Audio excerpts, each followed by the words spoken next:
if you want to be able to make a good case for a particular investment, you will ultimately have to make it to someone who is not a cyber person, right? Chances are you work at a company where the CEO is focused on something like manufacturing cars. Maybe they're the CEO of a food processing company, whatever.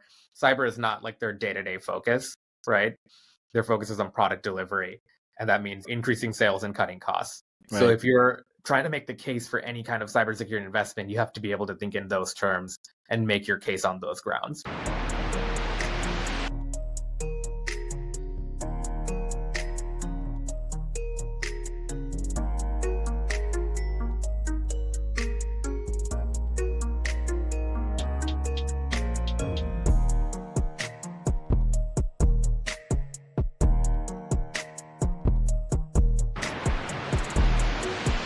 The bar for cyber resilience has been raised. Bouncing back isn't enough. Businesses must recover with certainty. Commvault's Cloud Rewind finally gives IT and security leaders true peace of mind, while freeing them to focus on AI's full potential. Welcome back to another episode of Data Protection Gumbo. I am your host, Demetrius. And today we are going to dive into some of the non-traditional skills in cybersecurity from those that may not have a technical background. And also we're going to dive into some of the issues that are on the table just around cyber policy as well. So I want to welcome Yameen Huq, who is the Director for Cybersecurity Programs at the Aspen Institute. So Yameen, welcome to the Gumbo. Fantastic. Thank you for having me. Excited to have this conversation. So first off, explain to the Gumbo listeners, what is the Aspen Institute? So Aspen Institute, which I think we would classify as a think tank, although we have some unique nuances that differ us from other spaces. But your listeners might also think, what is a think tank? And the way policymaking often works in DC is you obviously have the government itself, Congress, the executive branch, etc. But adding to that conversation, because there's only so much our elected officials and civil servants can focus on, you have think tanks that are contributing to those policy debates, right? And we really do that in two ways. One is to produce papers, right? Policy memos, long form papers, sometimes up to 200, 300 pages, which I would never recommend anyone do. I think people have realized short form content is a little bit better. And that content is directed at electeds. It's also directed at the broader public, right? We love to educate the public on the issues that we really care about.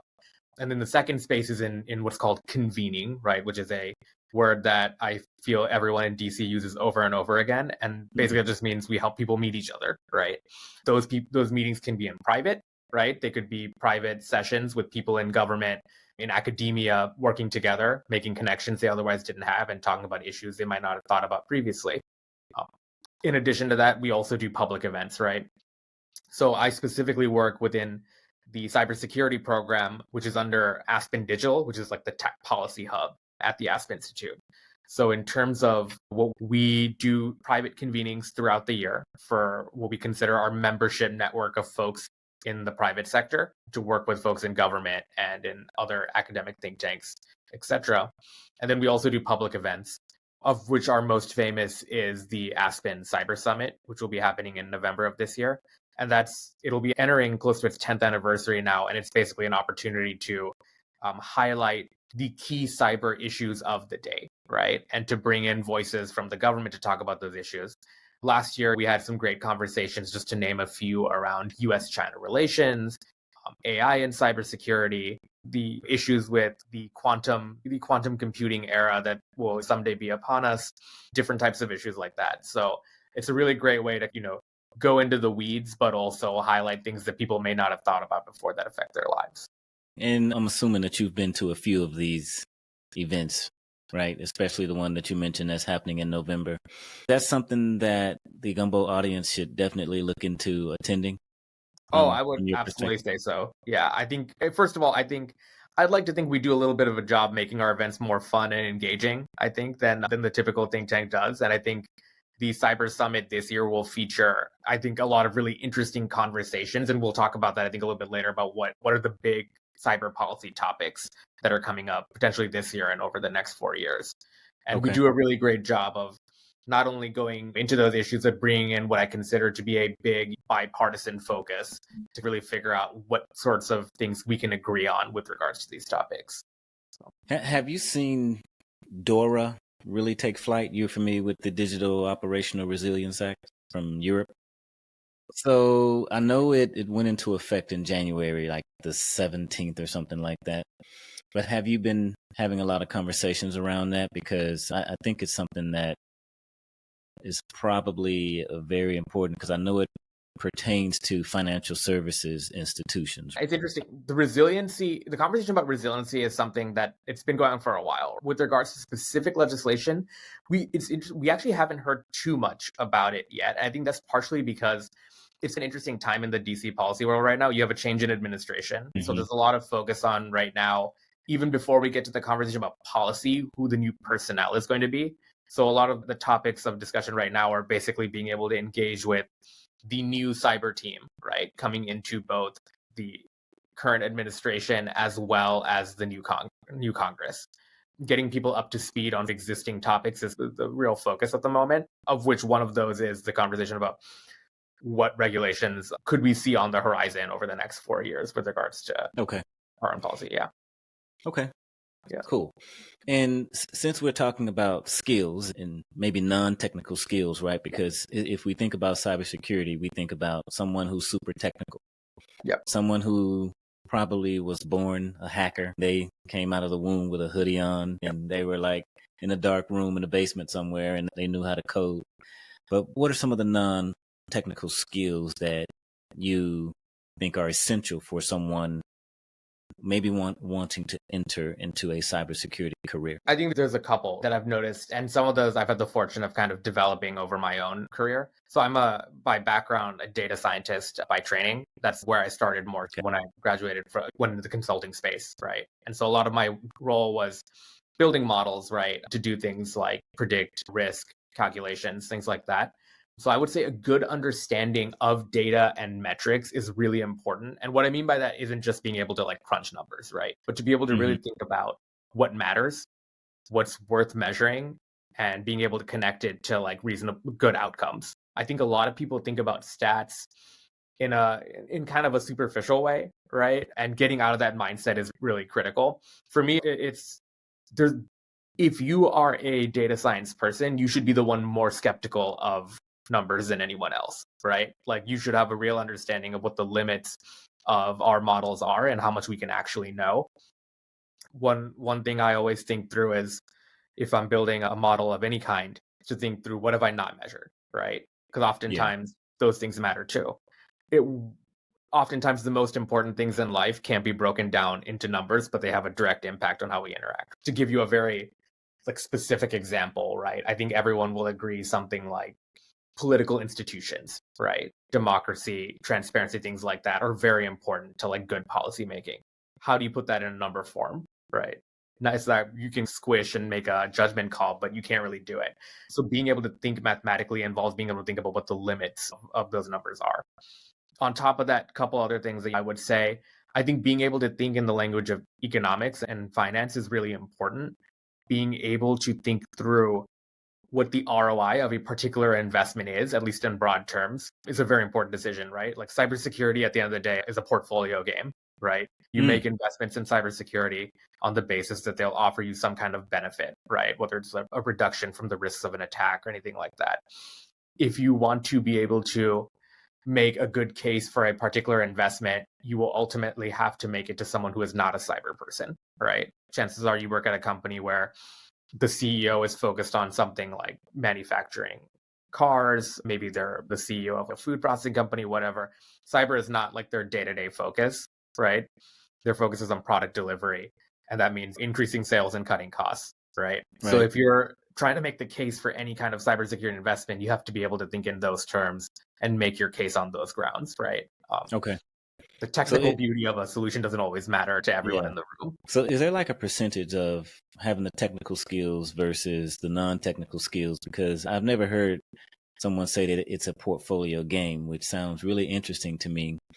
Now, what type of portfolio game? Let's say there were different components to being maybe a cybersecurity expert. And I think there's also levels to different positions in cybersecurity. So you start at the bottom, maybe as a analyst, and then you work your way up to, I don't know, an administrator, and then you go up to the engineer. But when you say portfolio game, can you give them a little more color around that? No, absolutely. So I previously worked at a company called Cyber Vista, which later Okay. merged with the cybersecurity podcast company CyberWire. But Vista, prior to the merger, was focused around workforce development, right? And really being able to help companies assess their employees' skill sets and also develop pathways for them to upskill, right? For whatever roles they might be considered down the line. And in that role, I was the analytics director, which I always called myself like the director of report cards, honestly, more than anything else, right? Either the good news or the bad news about how they were doing and whether they were even like paying attention in class and stuff like that. Okay. In terms of the portfolio game in the workforce aspect, it's going to depend on any like particular role, right? But you need to have a good wide range of skills, especially, right? And it's one of those things where I think of it as almost like an hourglass, if that makes sense, right? Where you should have a broad set of skills, not just like technical, but also like non-traditional skills and communication, analytical thinking, and things like that right from the get-go, because you need that flexibility to figure out what is a good fit for you anyway. So being able to jump between different types of roles is very critical. I think in the middle layer, some specialization is often very helpful, right, for your career. But then as you go up into like leadership or at a high, like a more strategic role, those broad-based skills start coming back into play again. So I'm doing a hand motion. It's a podcast, I know, but yeah. Okay, awesome. And also, let's talk a little bit about, you mentioned it earlier, so some of the cyber policy changes in DC right now. It's no secret, Trump administration, Doge, Elon Musk, and everyone else, right? They're super busy. They're moving fast. Yep.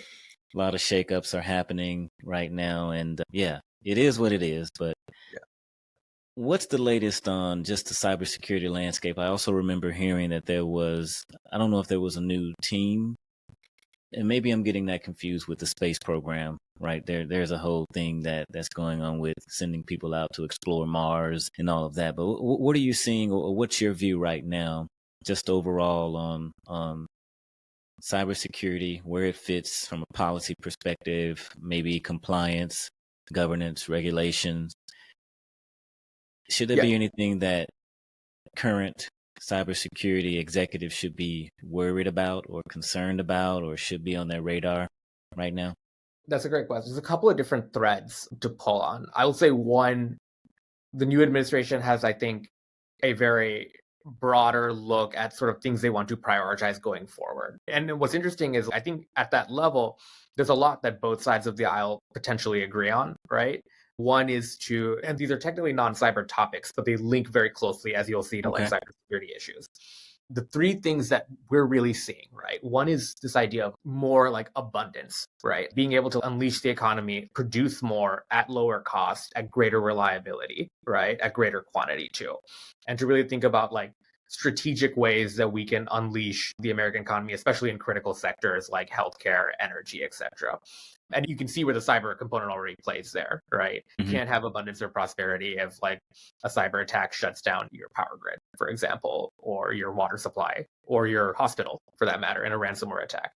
So that's number one. Number two is this whole conversation around state capacity, which is just a fancy word for how can the government do things more effectively, right? This is at least what Doge has been organized for the purposes around. Now, what's a bigger discussion is what is the right way to make the government more effective. Some people will talk about like trimming, cost cutting, etc., reducing headcount. But there's obviously another pathway too, which I think will be interesting to see if they consider, which is to take older technology system, older processes that are not fit for purpose and reorganize them along more efficient lines, right? Instead of focusing on like the number of headcount, focus more on what are the hiring and upskilling processes we have for talent that works in government, right? How can we get the most out of the people who work in government, regardless of whether or not you have strong opinions about the number of people who should be there? So that's, I think, part of it. And then the third conversation, and this has a domestic and international lens to it, is the whole conversation about national resilience, right? How do you take a punch and keep moving? And so this is really, you're going to see a lot of this with regards to foreign relations. I think US-China relations, you can already see a lot of conversations about incorporating cybersecurity components into our trade policy, for example. Really thinking through like when we engage in trade with another country, not just thinking about immediate efficiency or growth gains, but also how would that affect us in an international crisis, right? If a company produces critical healthcare products and then we get into an ugly spat with them, does that put us in a bind, right? So we want to make sure that we liberate our ability to be able to act nationally without being stuck in like a pattern or a loop. So that's at a high level, like the things we're saying. Okay. What sort of cyber specific topics are they interested under that bucket? Obviously, the trade and cybersecurity piece, I think, is going to be a very big one.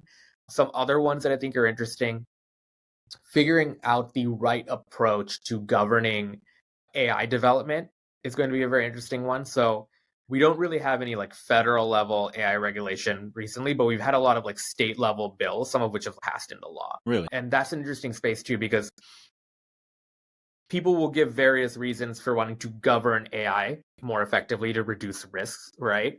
But in a lot of these bills, the most frequently given reason is like cybersecurity, right? Like we want to mitigate the risk of a particular model being used to scale a cyber attack of different kinds, right? You think of using AI to create malware or using an AI model to write more effective social engineering and phishing emails, things like that, right? Everyone has different approaches. This is obviously like a much longer discussion about the right way to govern AI, and I think that's going to be an ongoing topic, especially at the national level. And then the third piece I'll add is specifically around regulations in general. So one of the big sea changes we've had in the last year was the overturning of a Supreme Court case, Chevron, and what's called like the Chevron doctrine has now been replaced by the sort of continuing to develop Loper doctrine. And so what the old order basically was that when a regulator, right, in the executive branch, a regulatory agency, decides to create a regulation, the courts are supposed to basically give the benefit of the doubt for whether or not that regulation is in line with the laws that Congress has passed, right? As long as the interpretation of the law is reasonable, the courts should defer to the regulator's interpretation, even if it is not like the best interpretation, right? The new doctrine, now that Chevron has been overturned, is that the courts should decide what is the most reasonable interpretation of a particular regulation with regards to the law that it's based on. And the idea being the courts are the legal arbiters, right, on matters of law. So obviously that creates a lot of interesting like challenges, right? What little cybersecurity regulations we've had in the past, for example, in like water, were based on very old laws that were almost certainly written before cybersecurity was a huge issue, right? You think of the guidance we had around water and cybersecurity was based on like environmental laws from the 70s, right? How we develop rules for the future is going to be a big conversation. This means greater involvement from Congress, right? If you can't rely on like ancient laws to write these regulations, Congress will have to act. It'll have to develop more rules in this space and take a more leading approach than it has in the past. Okay. Yep. And you mentioned the future. And so let's close out with the future of cybersecurity. So I want to tap your brain around as technology evolving, or the evolution of technology. Of course, we have artificial intelligence. You mentioned quantum computers earlier, and I see that there are some advancements on the quantum computing front as well. What new opportunities do you foresee individuals, especially with non-traditional backgrounds, in shaping the future of, let's say, cyber policy practice around that? So it's an interesting question, right? I can't, as cliche as it would be, like I have to talk about AI in this context, right? As the very interesting new technology and a couple of different dimensions. Obviously, there's one component, which is that AI streamlines a lot of the more grunt work in any field, not just cybersecurity, right? That we weren't able to pass. There is a huge downside to that, though, right? Of using that as a crutch, if that makes sense. So let me put it to you this way, right? Like I use AI in my work, right? In sort of policy thinking as like what I consider a debate sparring partner, right? I'll set up like an LLM to basically argue with me over like a specific topic to see what arguments have I not considered. What tools are you using? So the one I use is now ChatGPT 03. It's 03 Mini High, which is a very long name. And it's one of the Perplexity also just came out with the research one, right? They did, yeah. And ChatGPT also now has a research one, but it hasn't been rolled out to the broader public. It's like you have to be on the pro subscription to get it. But the reasoning models to me are the really fascinating ones, even more than the traditional LLMs, because they're able to do a level of analysis that is way more sophisticated than even the original models that came out 2 years ago. But the trick, though, is those tools are only really helpful if you have a good grasp on those issues yourself, right? If the reasoning model is giving me nonsense and I don't have a good background in these topics, I'm not going to know that I'm being fed nonsense, right? So we have to see AI as a complement to our work, not a substitute for it to be effective. And that means all the skills that people needed prior, they still need those, right? It's just you'll be able to get more out of those skills than maybe you were in the past. And so thinking of AI as like a force multiplier in not just cyber, but in any field is going to be very important. That's also going to be true as we've seen some countries around the world, legislators start to use AI to help write legislation. There's a great opportunity for that, for being able to scale and write legislation more effectively. But that's only true if we keep our brain like turned on when we use it. If we use AI to write a 500-page bill and then don't do the work of reading it, that will lead to a lot of problems down the line. Yeah, I agree with that. And how can Gumbo listeners maybe get more information about Aspen Institute and maybe also yourself? No, absolutely. Obviously, the Aspen Institute is really focused around thinking about the next set of like policy priorities. So Aspen Cyber Program, which I work at, just released cybersecurity policy recommendations for the new administration, which was a bipartisan effort that we led to develop high-level strategic cyber priorities. I would encourage Gumbo listeners to definitely take a look at that. We'll be having more coming out in that space. Definitely will be a topic of the Cyber Summit, which we should be announcing tickets for in the coming months. So is it free or? No, it's paid.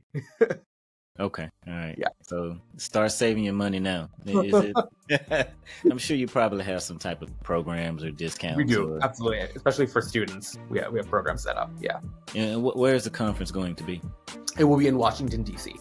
So okay. I should have thought about that. It's going to be in D.C. Well, we had it in New York just 2 years ago, actually. So we have done it in different locations. But the benefit of D.C. is obviously if we're inviting folks from government, they can just pop in. It's like a walk down the street for them, which makes it a lot easier. And what's the website? The AspenCyberSummit.org.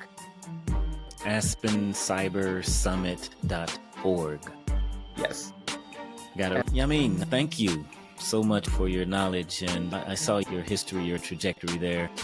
Take my hat off to you for being such a student and leveraging your brain power for the greater good of humanity, and just overall sharing your knowledge and information. We need more people like you out here in the ecosystem. So thank you again for being a guest, and we'll have to see about maybe getting you back again in the future sometime. Sounds good. Happy to do it. Thanks for the great conversation. All right. And Gumbo listeners as well, please be sure to check us out on YouTube at Data Protection Gumbo. And then we also have the Backup and Recovery Professionals group that's on LinkedIn with around 26,000 cybersecurity, storage, backup, and recovery professionals out there. So if you're not a member of the group, please go type it in the search box, and I will, or one of the managers will approve your membership to join. It's free. All right. So, Yameen, thank you again for being a guest. Thank you so much.